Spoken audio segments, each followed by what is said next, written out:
வணக்கம். விவேக் குக்கிங் சேனலுக்கு உங்களை அன்புடன் வரவேற்கிறேன். நீங்கள் பார்க்க போகிற உணவு குறிப்பு பார்த்தீங்கன்னா, மைதா மாவு இல்லாமல், பேக்கிங் பவுடர் இல்லாமல், எசன்ஸ் இல்லாமல் நம்ம பலாப்பழ கப் கேக் செய்ய போகிறோம். கப் கேக் செய்ய தேவையான பொருட்கள் பார்த்துக்கோங்க. வாங்க நம்ம வீடியோக்குள்ளே போகலாம்.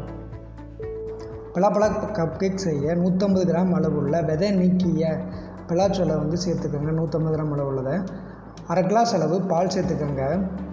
சேர்த்ததுக்கப்புறமா அரைகுறையாக அரைச்சிக்கோங்க.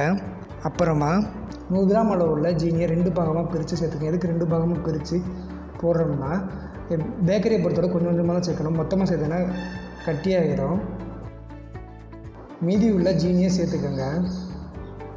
இது நல்லா அரைச்சிக்கோங்க. அரைச்சதை தனியாக எடுத்து வச்சுக்கோங்க. 100 கிராம் அளவுள்ள கோதுமை மாவை நல்லா சலித்து எடுத்துக்கோங்க.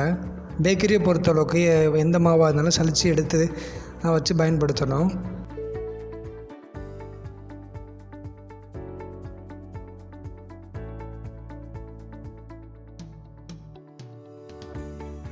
சலிச்சது தனியாக எடுத்து வச்சுக்கோங்க. அடுத்து கேக்குக்கு முட்டை தனித்தனியாக பிரிக்க போகிறோம். 3 முட்டையை பார்த்திங்கன்னா வெள்ளைக்கரு மஞ்சக்கரு தனியாக பிரிச்சுக்கோங்க.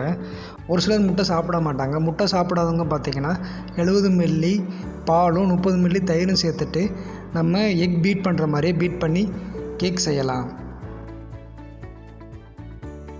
இப்போ வெள்ளைக்கரு மஞ்சக்கரு தனியாக பிரித்தாச்சு.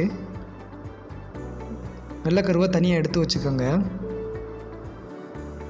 மஞ்சக்கருவை நல்லா பீட் பண்ணிக்கோங்க. உங்கள்கிட்ட வீட்டில் இருக்கிற ஹேண்ட் பீட்டரோ இல்லாட்டி எலக்ட்ரிக்கல் பீட்டரோ நல்லா பீட் பண்ணிக்கோங்க. நல்லா பீட் பண்ணதுக்கப்புறமா 50 மில்லி அளவு உள்ள சன்ஃப்ளவர் ஆயிலை கொஞ்சம் கொஞ்சமாக சேர்த்து நல்லா பீட் பண்ணிக்கோங்க. மொத்தமாக சேர்த்துறாதீங்க. மொத்தமாக சேர்த்திங்கன்னா வராது. கேக் பண்ணுறதுக்குனால அந்த க்ரீமி டெக்ஸ்சரில் வராது. மீதி இருக்கிற சன்ஃப்ளவர் சேர்த்துட்டு நல்லா பீட் பண்ணிக்கோங்க.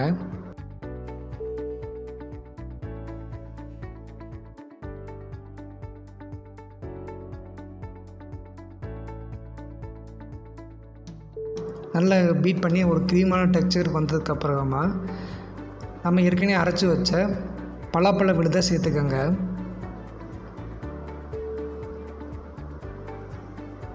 நல்லா கலந்துக்கோங்க. ஏற்கனவே நம்ம சலிச்சு வச்ச கோதுமை மாவை கொஞ்சம் கொஞ்சமாக சேர்த்துக்கோங்க. மொத்தமாக சேர்த்துறாதீங்க. மொத்தமாக சேர்த்திங்கன்னா கட்டி கட்டியாகிடும். கொஞ்சம் கொஞ்சமாக சேர்த்துட்டு பீட் பண்ணிக்கோங்க.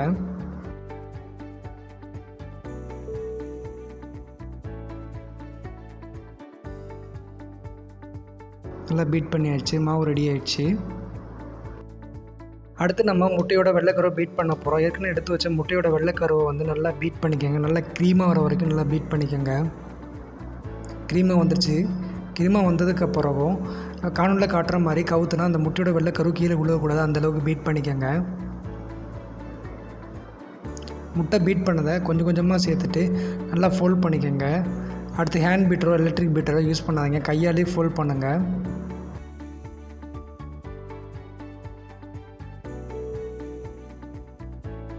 கேக் மாவு ரெடி ஆகிடுச்சு.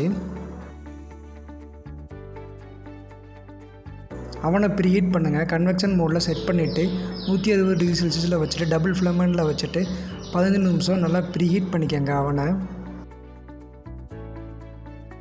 அவன் ப்ரீஹீட் ஆகிட்டுருக்கப்போ கப் கேக் ட்ரேயில் எண்ணெயை நல்லா க்ரீஸ் பண்ணிக்கோங்க.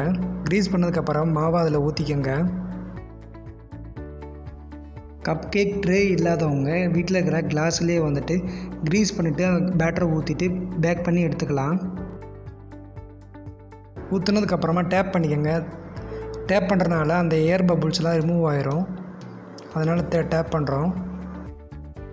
மீதி இருக்க மாவில் நான் சாதாரண கேக் செய்ய போகிறோம். உங்களுக்கு வேணும்னா நீங்கள் இன்னொரு தடவை ட்ரேயில் ஊற்றிட்டு பேக் பண்ணி எடுத்துக்கோங்க.